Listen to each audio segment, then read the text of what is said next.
La definición de fe en el libro de Hebreos siempre es un desafío. Dice el texto bíblico, es pues la fe, la certeza de lo que se espera, la convicción de lo que no se ve. Ahora la pregunta es, ¿cómo podemos estar convencidos de lo que no vemos? Con todo esto es exactamente lo que ilustra Moisés en Hebreos capítulo 11. Se sostuvo como viendo al invisible. Es aún más provocador comprender que somos llamados al ver al invisible no solo cuando estamos en tiempos buenos, sino especialmente cuando todo va mal. Y para ello necesitamos fe. Una fe semejante a la de Cristo, moldeada por la verdad acerca de Dios y el reino de Dios. La verdad sobre la bondad de nuestro Padre Jesucristo, el poder de la resurrección, el poder de la compasión de Dios, son verdades esenciales para que nos permitan mantenernos firmes cuando estemos en el crisol y podamos sentir la tentación de dudar de todo. En este capítulo veremos qué verdades acerca de Dios pueden ayudarnos a sostenernos aún en las peores situaciones de la vida. Bienvenidos a Lecciones de la Biblia.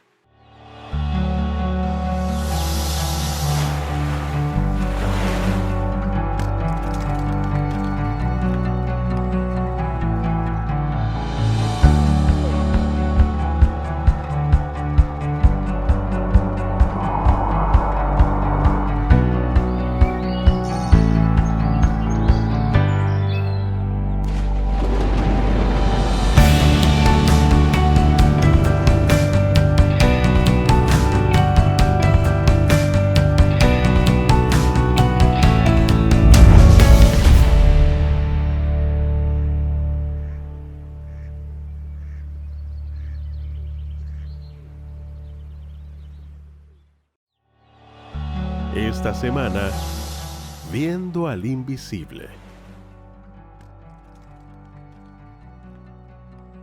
Por la fe dejó a Egipto, no temiendo la ira del rey, porque se sostuvo como viendo al invisible. Hebreos capítulo 11, versículo 27.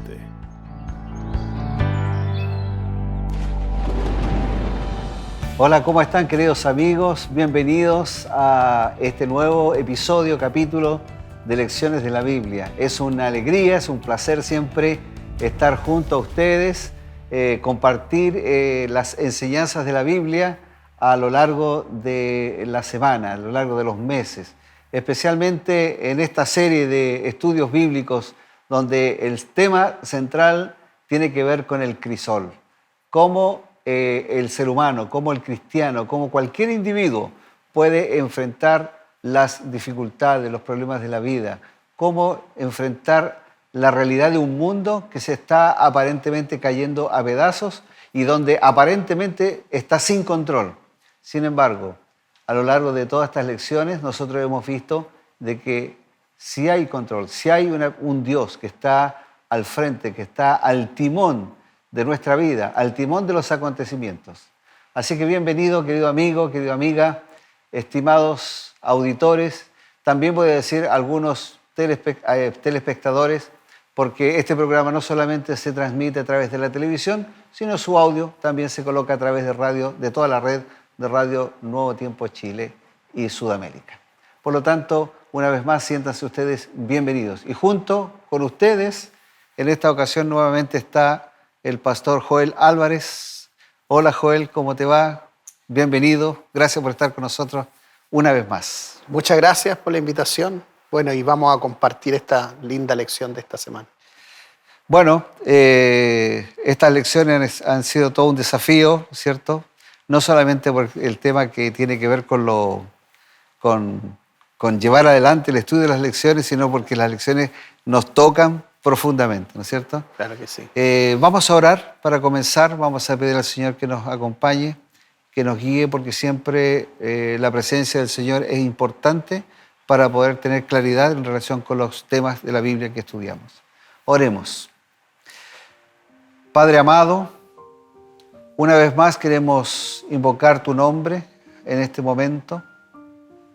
Sabemos que al abrir tu palabra lo hacemos con respeto, lo hacemos con mucho cuidado.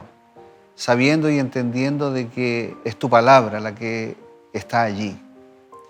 Fue escrita por hombres, inspiradas por ti, y que el mensaje que ahí contiene es un mensaje de esperanza sobre todas las cosas.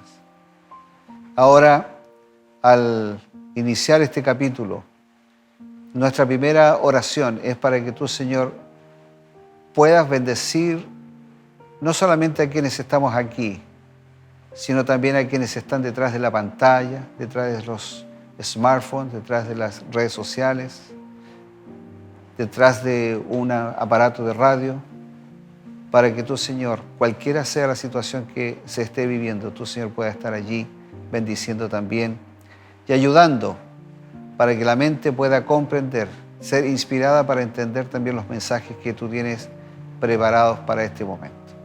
Dejamos este programa, este capítulo, Señor, en tus manos, en el nombre de Jesús. Amén. Amén. Bueno, todo un desafío lo que nosotros hoy día tenemos que analizar, Joel. Amigos, me imagino que ustedes también están expectantes por saber cuál es la temática de este capítulo, pero es un título bien especial. Es una contradicción, ¿no es cierto? Una contradicción. Viendo al invisible. Claro. ¿Cómo se puede ver al invisible, Joel? ¿Cómo Claro. se puede hacer? Ese es el gran desafío que tenemos en esta lección. Tratar de comprender que el camino de la vida cristiana tiene que ver con un tema de fe.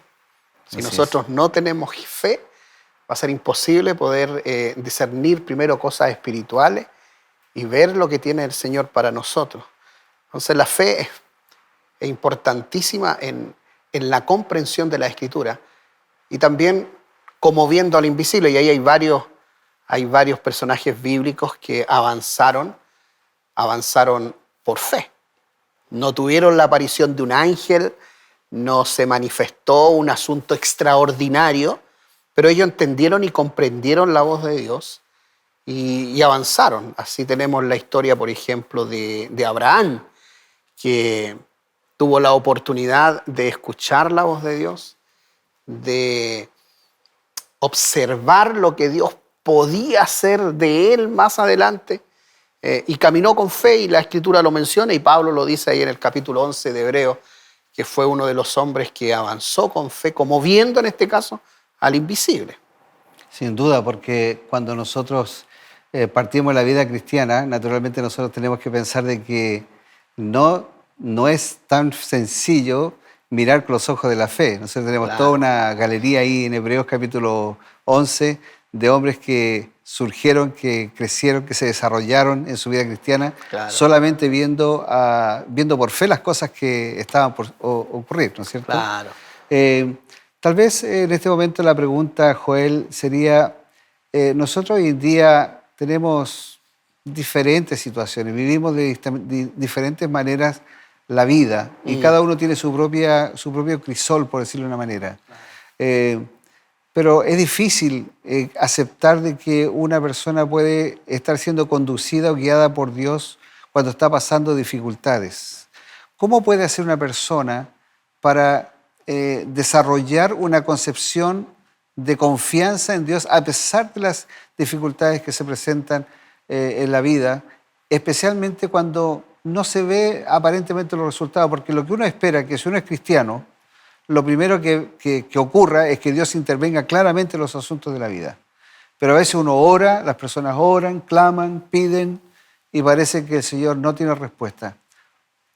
¿Por qué da esa impresión? ¿Por qué ocurre eso? ¿Será que realmente Dios no contesta inmediatamente las oraciones? ¿Será que Dios necesita tiempo o que nosotros necesitamos tiempo para eso? Mira, yo lo miro y lo observo de esta forma. Dios nos creó a nosotros con la capacidad de razonar y nos dio la inteligencia por sobre todo lo otro que he creado. En este caso, los animales no tienen esa capacidad Claro. que tenemos nosotros de razonar y de comunicarse.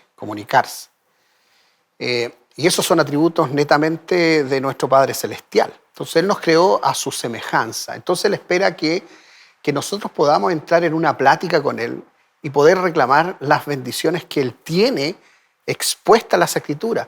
En la lección anterior tú mencionaste las grandes promesas que habían en la Biblia y que nosotros debiéramos reclamar una cada día para poder tomar de esa promesa y avanzar en este caso con fe. Ahora, sin duda alguna, hay situaciones difíciles que nos está rodeando y que muchas veces nos desencanta el tema de la vida. Hay mucha gente que hoy en día está en la casa sufriendo por los embates de la vida, por situaciones económicas, situaciones sociales, situaciones con los hijos. Y son cristianos. Entonces, ellos se preguntan y dicen, bueno, Señor, yo entregué toda mi vida. ¿Cómo es posible que ante una oración, una súplica, Señor, yo no vea la respuesta de manera inmediata?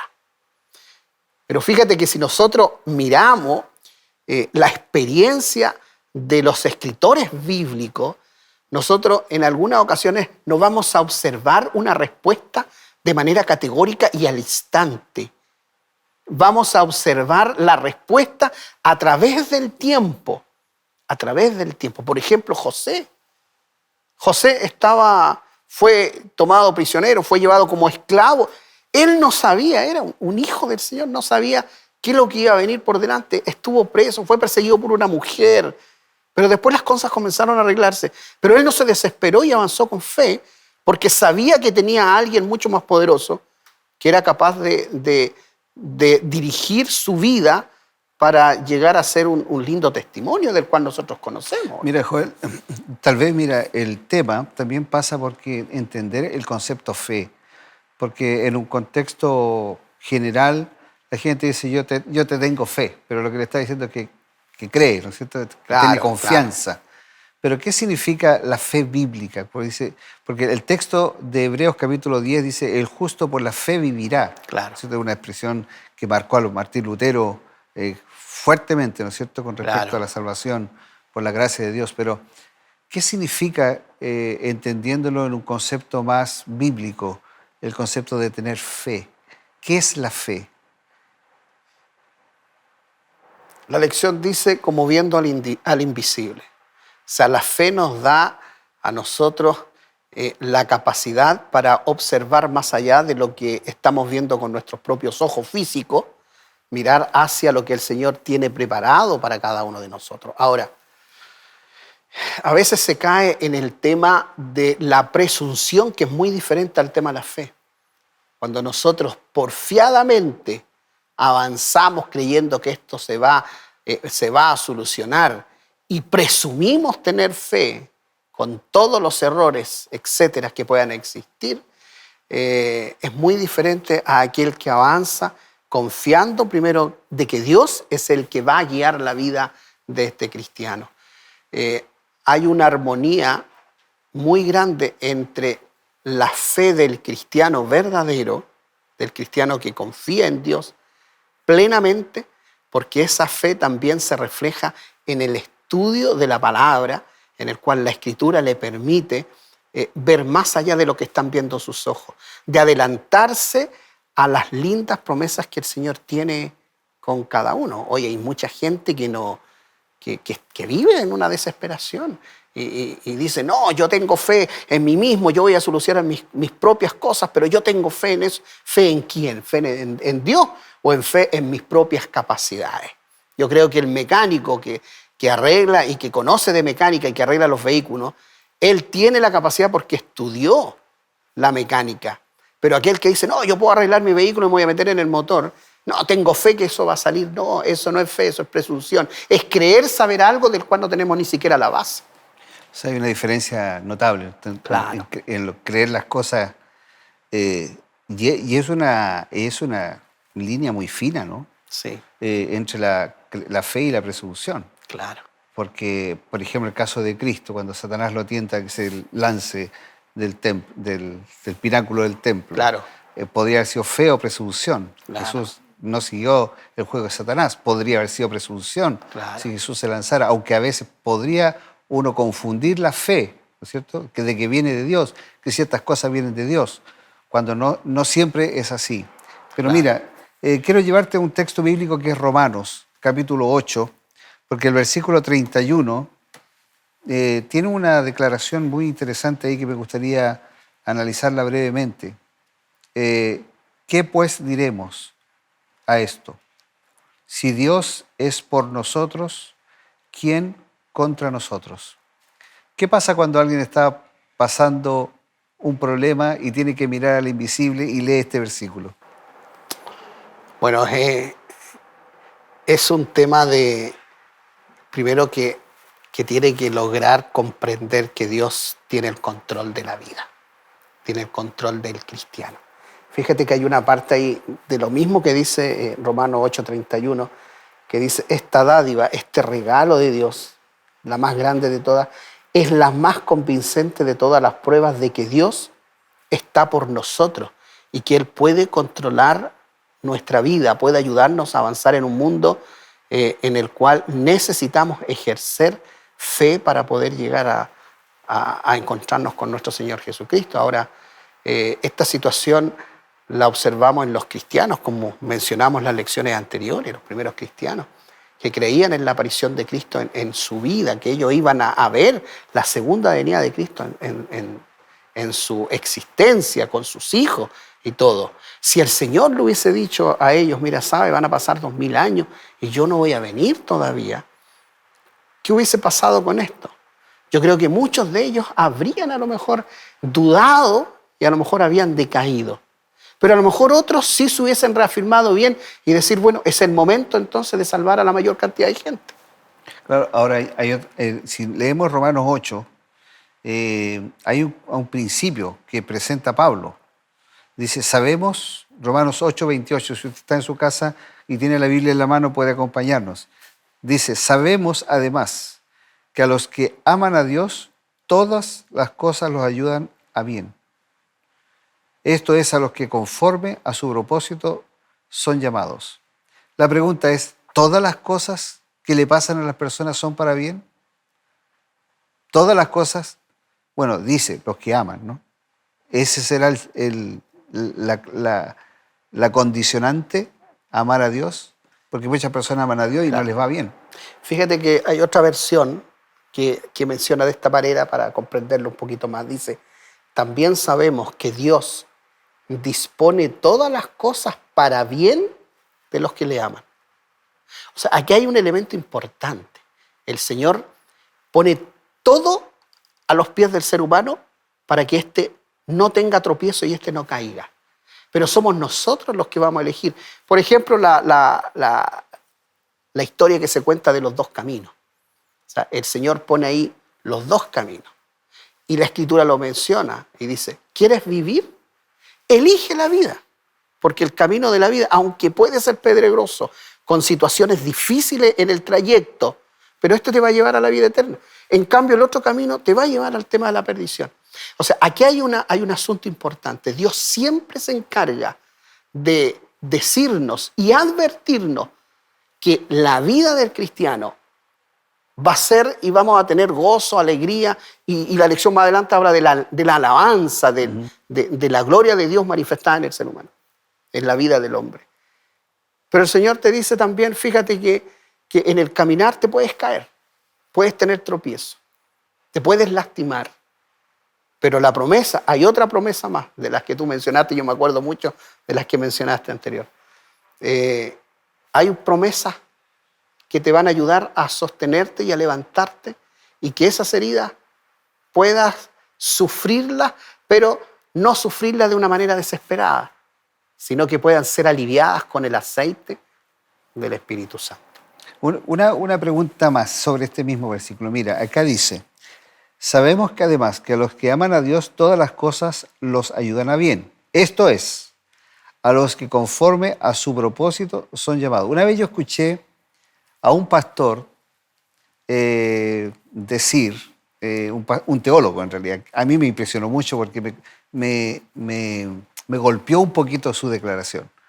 El pastor, no sé si lo pudiera mencionar aquí en cámara, pero era un teólogo, un profesor de teología, en los estudios de posgrado.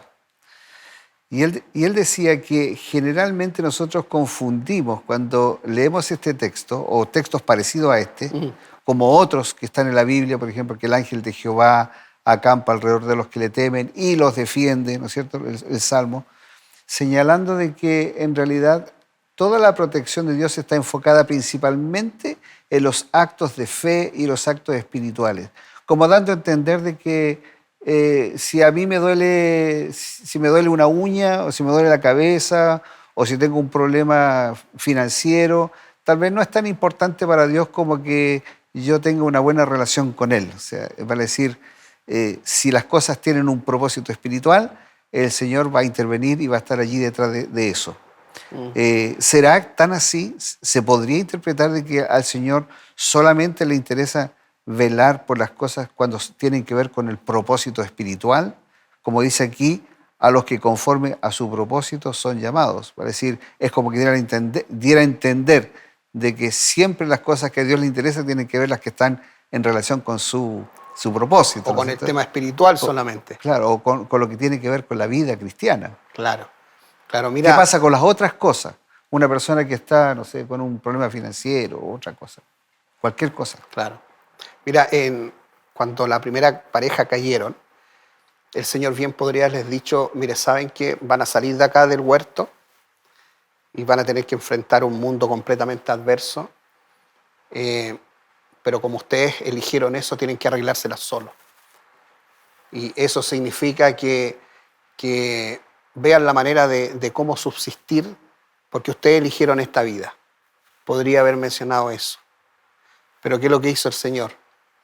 Dice que primero los llamó, conversó con ellos, le pidió una explicación de por qué ellos habían tomado esta decisión. Luego de eso el Señor les dice, pero esto no está perdido, porque yo ya había planificado con anterioridad de que si esto llegase a suceder, íbamos a hacer efectivo el plan de salvación que teníamos con mi padre, por decirlo así. Estoy parafraseando la historia. Oye, Joel, vamos a hacer una pausa. Ahí me están haciendo señas de que ya tenemos que cortar el bloque. Vamos a hacer una pausa, pero vamos a seguir tocando este tema porque me parece que es importante. Vamos a ir a una pequeña pausa de consejos. Pongan mucha atención y ya volvemos con lecciones de la Biblia. No se vaya. Gracias por estar con nosotros.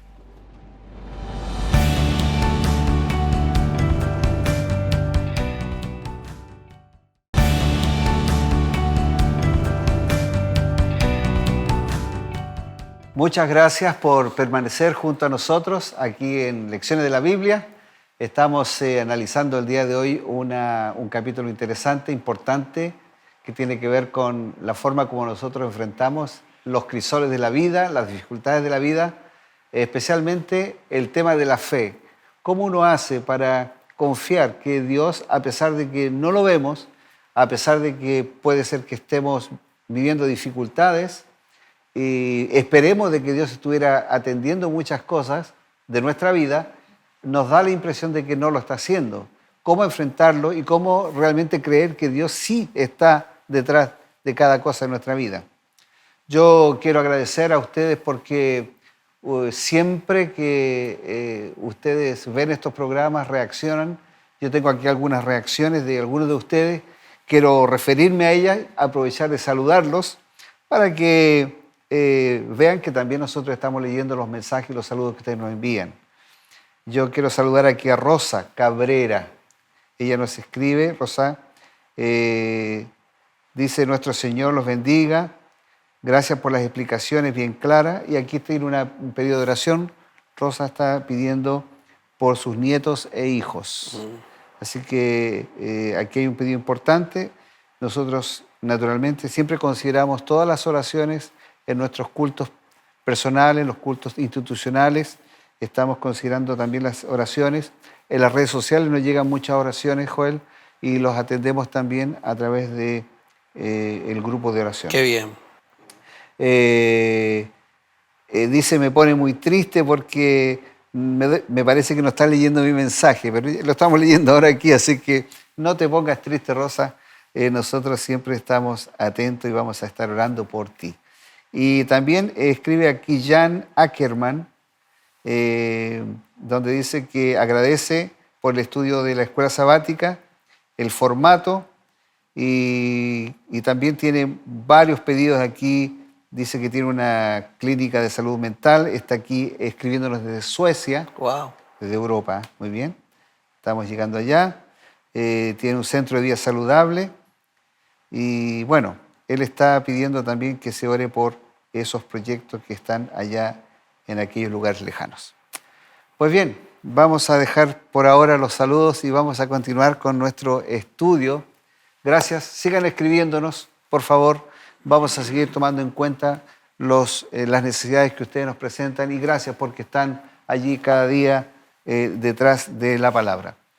Joel, quedamos ahí en esa declaraciones, ¿no es cierto?, de que no siempre cuando uno ve o porque no ve es porque Dios no está, ¿cierto?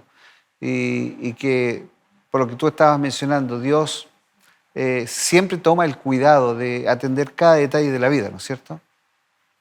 Y si alguna vez nosotros pudiéramos pensar de que Dios no lo hace, estaríamos dudando de la realidad de un Dios cercano, de un Dios que cuida de cada detalle. Claro. Yo siempre pensé que ese profesor no tenía razón, pero me impactó porque cuando alguien dice que Dios no le interesa algo excepto solamente las cosas espirituales, uno empieza a tener cierta complicación, Claro. especialmente con algunos otros textos de la Biblia.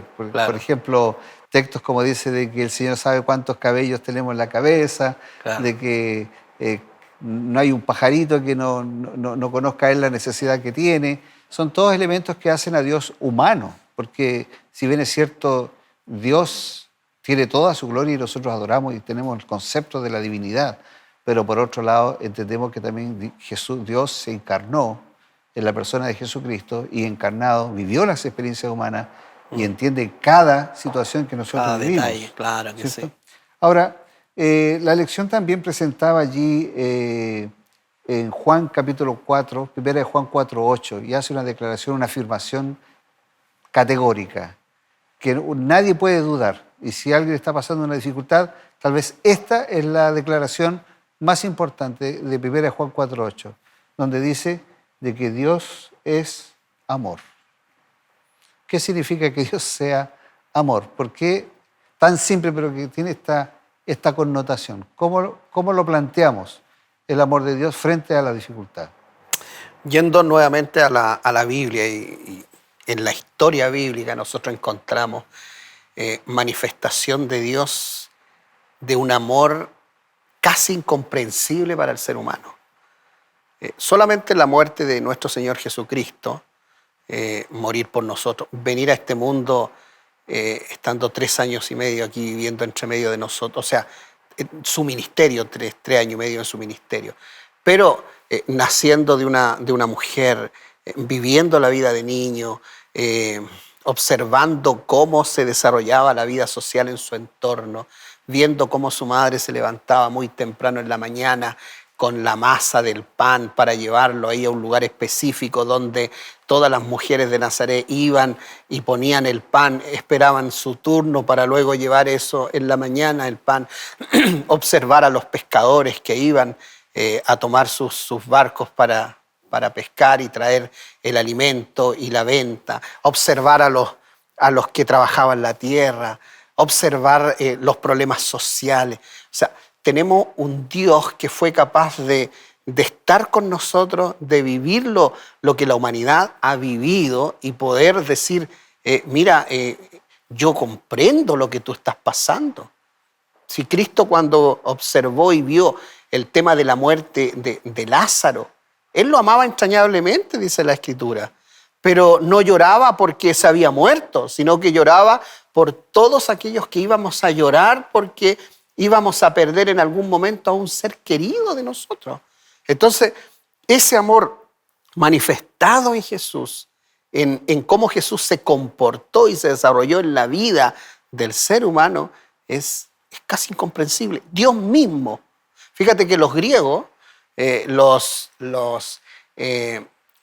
dioses de Egipto y los otros dioses no bajaban para estar con la humanidad y vivir con la humanidad, por decirlo así, dentro de su creencia. Como visión. Claro, sus dioses siempre eran guerreros, castigaban al ser humano, no se preocupaban por la vida del ser humano. Entonces, este Dios que es muy diferente que el que tiene el cristiano, que el que tenía Abraham, Había que apaciguarlos. es totalmente diferente. Claro, a este Dios no hay que apaciguarlo. No, no. A este Dios hay que tratar de aprovecharlo, ¿no es cierto? Claro. En ese concepto de cercanía. Y es capaz de, según lo que dice Juan, es capaz de que si nosotros pedimos en el nombre de Jesús, yo lo daré. O sea, es capaz de darte cuando tú pides con fe. Ahora, ¿qué pasa cuando yo me veo en la desesperación? Cuando me veo en la adversidad. ¿A quién recurro? ¿Cómo recurro? Por ejemplo, en el versículo 34 de Romanos 8, dice, ¿quién es el que condena? Cristo es el que murió. Más aún, el que también resucitó, el que además está a la diestra de Dios, el que también intercede por nosotros. ¿Quién nos separará del amor de Cristo? ¿Tribulación? ¿Angustia? ¿Persecución? ¿Hambre? ¿Desnudez? ¿Peligro de espada? Como está escrito, por causa de ti somos muertos todo el tiempo, somos contados como ovejas de matadero. Mas ante todas estas cosas somos más que vencedores por medio de aquel que nos amó. Amén. Amén. O sea, yo digo, alguien está pasando aflicción ahora. ¿Cómo se sujeta? ¿Cómo enfrenta? ¿Cómo sale adelante? Confiando. Claro que sí. Confiando en el poder del Padre. Claro. Confiando en el poder del Hijo. Claro. Ahora tiene que considerar, nuestros oyentes también, tenemos que considerar que el causante del dolor y del malestar en esta tierra no es Dios, sino Satanás. Satanás es el causante de toda la miseria que nosotros estamos viviendo. Pero hay algo importante. Jesús lo venció en la cruz. Por lo tanto, su poder ha sido disminuido. Y cada vez que nosotros queramos recurrir a Dios para protección, Dios cumple esa promesa y nos protege. ¿Sabes que yo hice una anotación por ahí con respecto a cómo debiéramos nosotros pedir a Dios sus bendiciones? Primero, orar en el nombre de Jesús. Orar en el nombre de Jesús. Pero no dejar de perseverar, sino seguir pidiendo. Porque a veces nosotros como padres, cuando el hijo nos pide algo, bueno, yo me acuerdo de mi chiquitito cuando me pedían algo, yo decía, bueno, si es importante para él, me va a pedir varias veces. Entonces, lo dejaba, papito, tú podrías darme esto. Entonces, espera un momentito. Pero si el chico seguía insistiendo, decía, bueno, para él es importante. Bueno, evaluemos si puedo comprarle eso o puedo regalarle eso. O puedo satisfacer la necesidad del chico. Entonces, orar en el nombre de Jesús. Segundo, seguir pidiendo. Y ¿sabes qué? Hay algo que me llamó la atención, que también lo dice la Escritura, que dice, ¿pueden pedir de a dos? O sea, mi petición, yo le puedo pedir a mi esposa, le puedes pedir a tus hijos, oye, acompáñame a orar por esto. Pedir de a dos, dice también la Escritura. Luego dice, creyendo, sin dudar, más todavía, sin egoísmo. Sin egoísmo. Y lo último que yo anoté ahí dice, solicitar la voluntad de Dios. Interesante también porque en San Juan, por ejemplo, el capítulo 14, versículo 14, dice, si algo pedís en mi nombre, yo lo haré. Claro. ¿Cuál es el requisito ahí? Pedir en el nombre de ¿quién? En el nombre de Jesús. Pero Jesús nos enseñó que la dinámica de esto debía ser en forma exclusiva dirigiéndonos directamente al Padre y terminar la oración, la petición, en el nombre de ¿quién? En el nombre de Jesús. Algunos oran pidiéndole al Padre, pero no consideran que nuestro Padre Celestial por sobre todas las cosas ama a su Hijo. Bueno, igual Jesucristo entregó algunas recomendaciones de cómo nosotros debemos pedir, ¿no? Debemos orar. Por ejemplo, Jesús dice que la oración hay que hacerla en privado, hay una opción. cuando tú ores, ¿no es cierto? Entra en tu recámara y ora a Dios en lo secreto y el Señor Claro. que está en el secreto te va a recompensar público. Claro. Hay una forma en que Jesús presentó la manera en cómo nosotros oramos. Hay distintas maneras de oración, pero yo creo que una de las más importantes es la oración personal, ¿no? Claro. Si bien es cierto, como tú dices, claro, es bueno, uno puede pedirle que alguien ore, que la iglesia ora, que los amigos oren por algo específico que uno tiene. Claro, y es bueno, y es necesario, es parte de lo que Jesús enseñó. Pero me parece que la oración más productiva es esa personal, ¿no? Esa que uno vive en la experiencia íntima, Claro. en la relación cara a cara con el Señor. Claro. Y uno no tiene que dudar de que el Señor está dispuesto a dar, porque la promesa es clara. Todo lo que pidieres al Padre, ¿no es cierto?, en oración, yo lo haré. Claro. Entonces, claro, algunas personas dicen, yo pido cosas y parece que el Señor no responde. Pero, Claro. ¿será que el Señor no responde? A mí me parece que sí responde solamente cuando es el tiempo de Dios, no cuando es mi tiempo. ¿Cierto? Ahora, ¿cuán atentos estamos nosotros a la respuesta de Dios?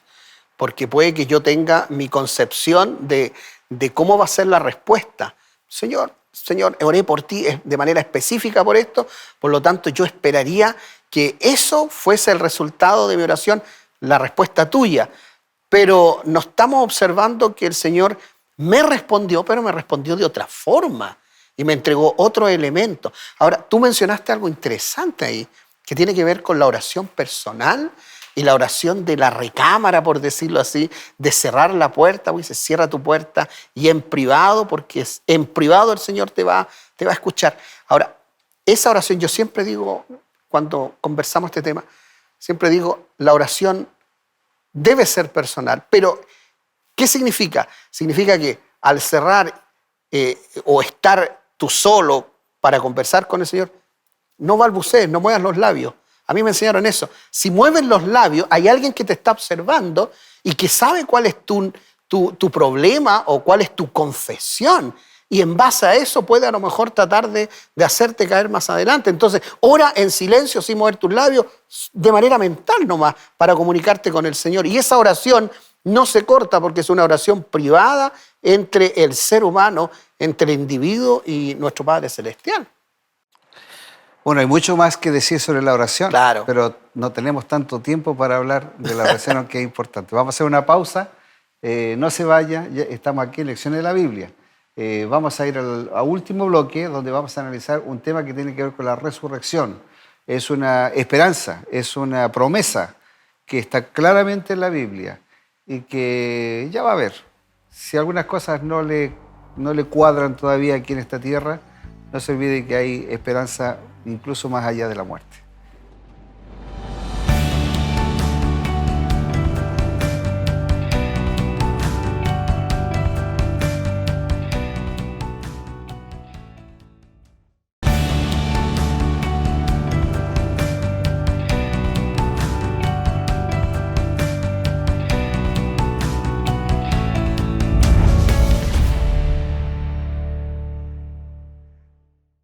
Hola, quisiera preguntarte algo. ¿Cuándo fue la última vez que hablaste con el Señor? ¿Sabías que al leer su palabra te comunicas con Él?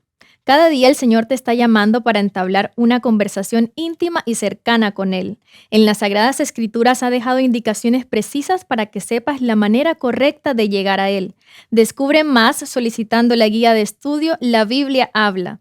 Escríbenos a los números que aparecen en pantalla y la enviaremos totalmente gratis hasta tu hogar. Te estaremos esperando.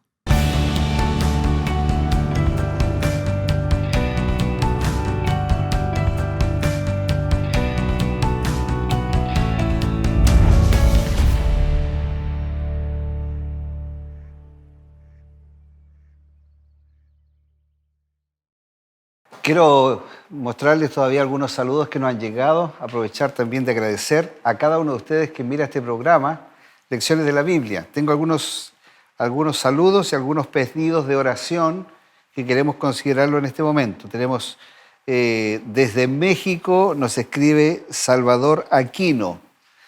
Gracias, Salvador, por escribirnos y contarnos también de que tú estudias la Biblia y que refuerzas el estudio de la Biblia a través de este programa. Así que muchas gracias por estar ahí atento cada semana.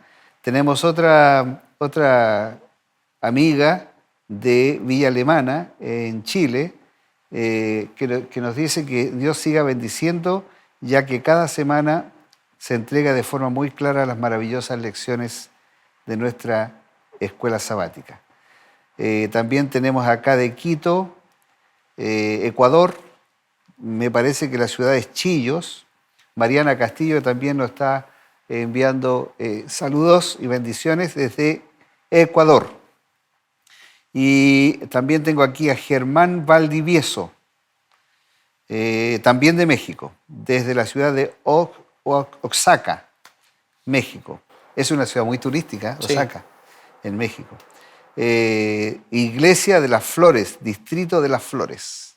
Mira. Un saludo para Germán y gracias, Germán, por estar siguiendo este programa. Y bueno, tus palabras ahí es un entusiasmo, es un ánimo para nosotros, es una motivación para seguir haciendo este programa. Y espero que no solamente a ti, Germán, sino a todos nuestros amigos, este programa esté siendo una gran bendición. Joel, estamos en esta última parte y me parece que aquí hay un tema que no siempre se toca. Y el tema es el siguiente. Si finalmente nada de lo que yo espero que ocurra en esta tierra conmigo, si finalmente tengo que vivir todas las aflicciones y no encuentro solución a las aflicciones aparentemente en esta tierra, la Biblia y la lección de esta semana dice que hay esperanza en la vida eterna, que probablemente algunas cosas no se van a solucionar en esta tierra, pero eso no significa que Dios no nos abandonó, ¿verdad? Y aquí la lección nos plantea el tema de la resurrección. Hay muchas personas que tienen distintas ideas respecto de la muerte y respecto de la vida, pero si tú pudieras sintetizarnos rápidamente, ¿qué significa morir realmente? ¿Y qué significa resucitar? Bueno, los evangelios desarrollan bastantes capítulos para hablar con respecto a la muerte, de la pasión, vida, pasión y muerte de nuestro Señor Jesucristo. Tenía que cumplirse una parte del plan de salvación.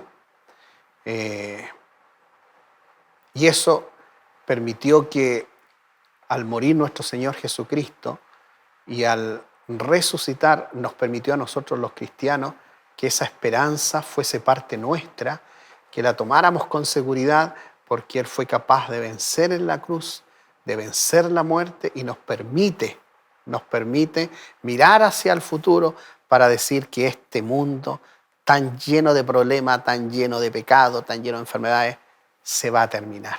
Hay gente, hay personas que nos están escuchando y que pueden estar pasando por una situación difícil, algún familiar que puede estar pasando por un tema de que a lo mejor le quedan pocos días de vida y están afligidos con respecto a esa situación, porque la pérdida de un ser querido siempre es dolorosa para el ser humano. Y es por eso que, como mencioné hace un rato atrás, Cristo lloró porque sabía que nosotros íbamos a sufrir por esto. Pero Pablo enfatiza diciendo que no debiéramos desesperarnos ante la muerte o la despedida de nuestros seres queridos, como los otros que no tienen esperanza, porque eso nos permite a nosotros reconocer que Cristo es todopoderoso y que va a traer a la vida a todos aquellos que murieron creyendo en Cristo Jesús. ¿Sabes qué? Hay una historia que cuentan los historiadores, los comentadores, en donde una mujer fue llevada en los coliseos, el coliseo romano, fue llevada para ser ejecutada delante de toda la cantidad de gente que gritaba para que murieran, en este caso, los cristianos. Esa mujer salió cantando desde la prisión y seguía cantando mientras la llevaban al lugar donde iba a ser quemada y donde sus otros compañeros cristianos estaban siendo quemados. Fue llevada y puesta sobre la leña. Había un poste en donde ella fue amarrada y ella seguía cantando. Su voz se apagó cuando el fuego consumió de manera completa el cuerpo físico de ella. Y la gente que estaba ahí decía, ¿cómo era posible que esta mujer siguiera cantando aún en el sufrimiento? He ahí la esperanza, porque los cristianos que fueron perseguidos y que murieron, bajaron con la esperanza de que el Señor Jesús los iba a levantar cuando Él considere y cuando Él venga por segunda vez. Sabe que puede parecer un poco simplista lo que te voy a decir, pero finalmente la muerte y la resurrección son la mayor bendición que nosotros los seres humanos podríamos tener. Porque si uno piensa desde la perspectiva de una persona que sufre, por ejemplo, si no tiene una solución humana, saber que tiene una solución en algún momento igual a través de la resurrección o a través de la misma muerte, debe ser un motivo de esperanza también.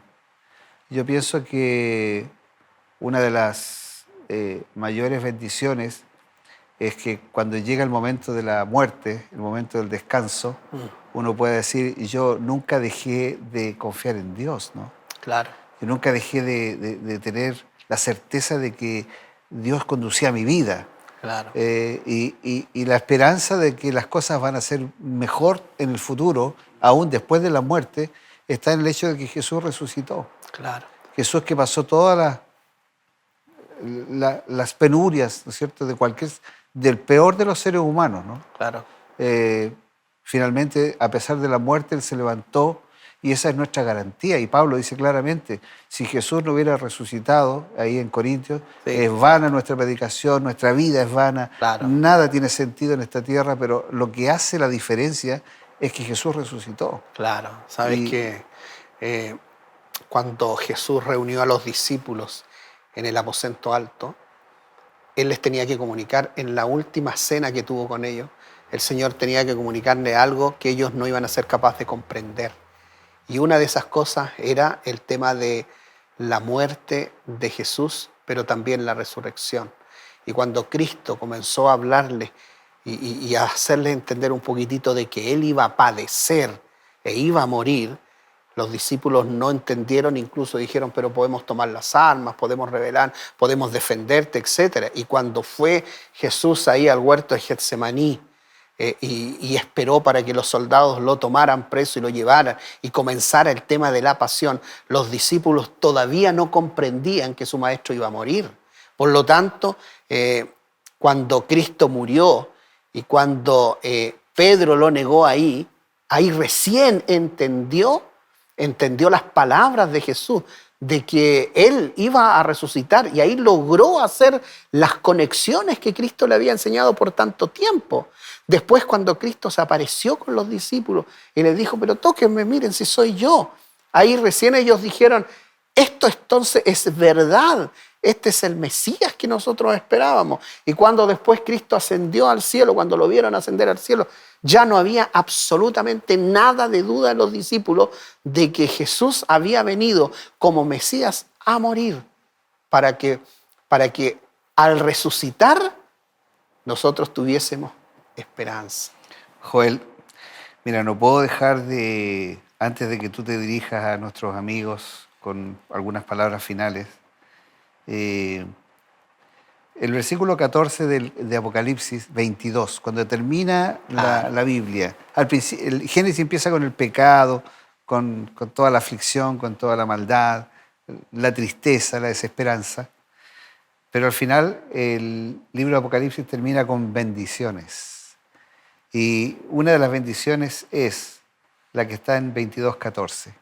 Dice, bienaventurados los que lavan sus ropas para tener derecho al árbol de la vida y entrar por las puertas de la ciudad.